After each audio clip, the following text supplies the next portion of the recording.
Hari yang baik dan berkah bagi kita semua. Sejak setahun yang lalu, negara kita tuh aktif mempersiapkan salah satu gelaran tingkat dunia, yaitu pertemuan G20 yang acara puncaknya itu direncanakan akan dilaksanakan di Pulau Bali nanti. Hal ini karena Indonesia dipercaya sebagai presidensi G20 setelah Italia pada periode sebelumnya. Jadi wajar jika teman-teman banyak dan sering melihat poster, flyer, stiker dengan tulisan Recover Together, Recover Stronger. Ya, pulih dan lebih kuat bersama merupakan tema dari G20 di mana Indonesia dipercaya memegang presidensinya tahun ini. Pertanyaannya, bagaimana sejarah G20 itu? Dan negara mana saja yang menjadi anggotanya? Kita akan bahas setelah yang satu ini.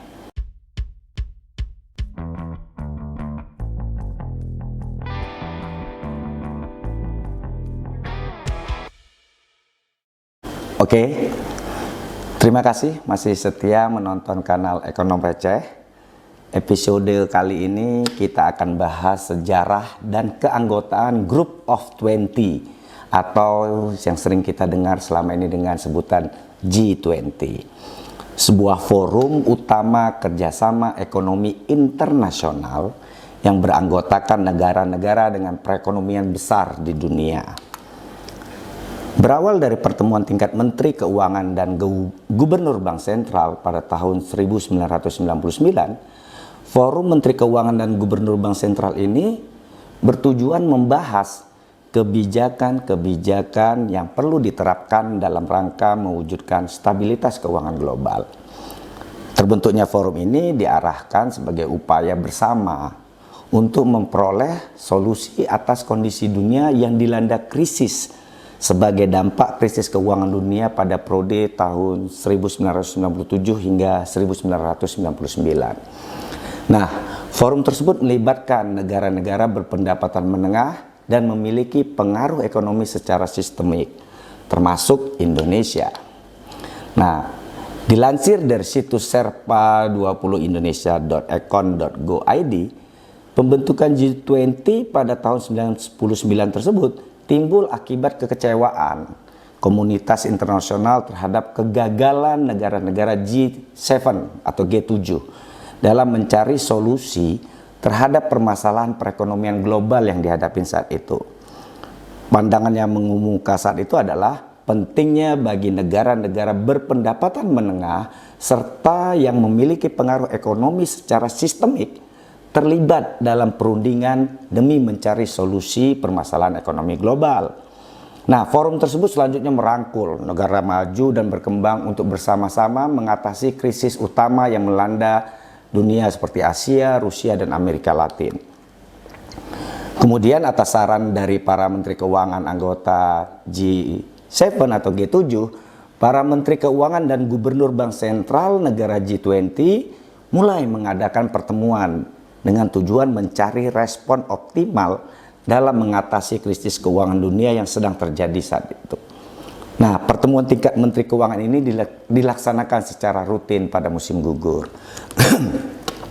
Selanjutnya, dengan semakin intensnya pertemuan tersebut dilakukan dalam bentuk konferensi tingkat tinggi tahunan yang kemudian tidak hanya dihadiri oleh para Menteri Keuangan dan Gubernur Bank Sentral saja, tapi juga dihadiri oleh masing-masing kepala negara dan kepala pemerintahan negara-negara G20.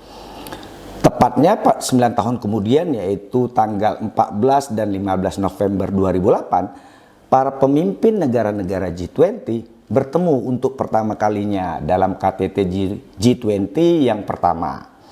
Pada kesempatan itu, para pemimpin negara melakukan koordinasi respon global terhadap dampak krisis keuangan yang terjadi di Amerika Serikat saat itu dan sepakat untuk melakukan pertemuan lanjutan. Nah, untuk mempersiapkan KTT setiap tahunnya tersebut, para Menteri Keuangan dan Gubernur Bank Sentral G20 bersama-sama dengan para perwakilan pemimpin negara yang dikenal sebagai Sherpa itu melakukan beberapa kali pertemuan dalam setahun. Lalu pertanyaannya, negara apa saja yang menjadi anggota G20?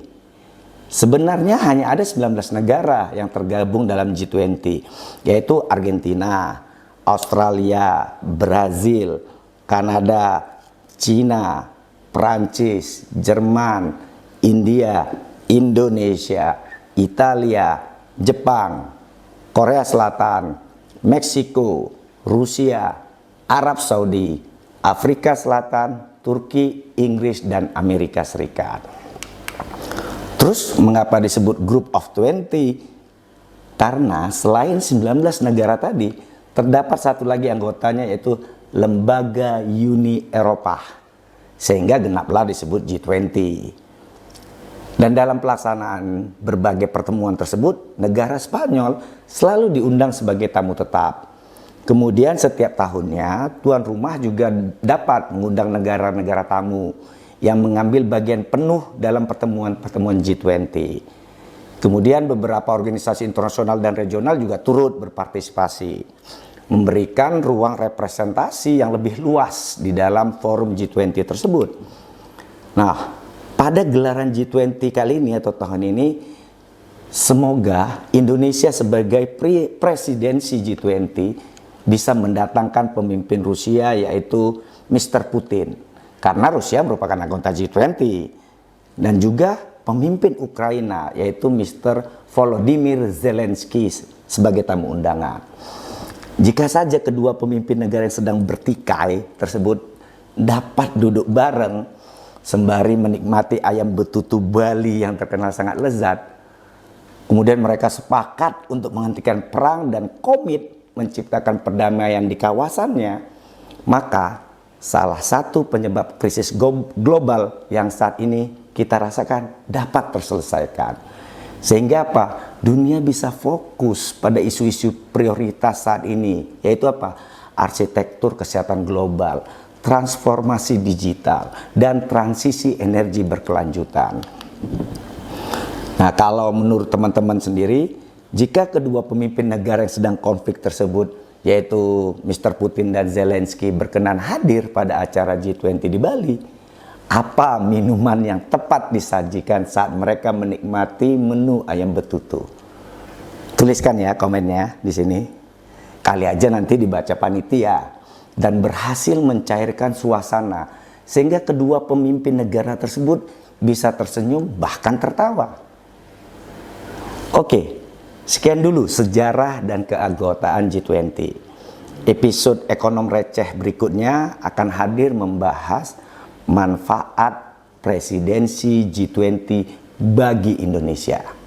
Jangan ketinggalan dengan cara senggol-senggol lah tombol subscribe, like, share, dan lambang loncengnya.